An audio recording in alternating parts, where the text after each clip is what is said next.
आरिफ रूमी रहमतुल्लाह अलैह फरमाते हैं कि एक बैल गाय गिर गई थी कुएं के अंदर।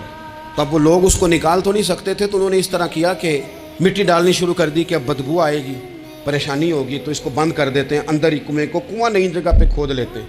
उन्होंने जब उसके अंदर मिट्टी डाली ना, तो वो गाय जो थी वो मिट्टी झाड़ के तो मिट्टी के ऊपर आ गई। उन्होंने फिर मिट्टी डाली तो वो थोड़ी और ऊपर आ गई, और मिट्टी डाली तो और वो मिट्टी डालते गए और गाय वहाँ से कुएं से बाहर आ गई।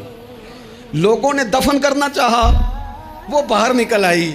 और मेरे भाई, लोग भी अपनी बातों में दफन करना चाहते हैं, लेकिन याद रखना जो चमकने वाले थे वो चमकते ही रहे। जिनको अल्लाह ने इज्जत दी थी उनकी घटाई कोई नहीं सका। इतनी इतनी लंबी जुबानें खोल के लोगों ने सहाबा के बारे में बातें की, लेकिन सूरज चमक रहा है सिद्दीक अकबर की शान का, अजमतें दमक रही हैं फारूक आजम की, उरूज है जनाब फारूक आजम को। नगर नगर गली गली दुनिया अली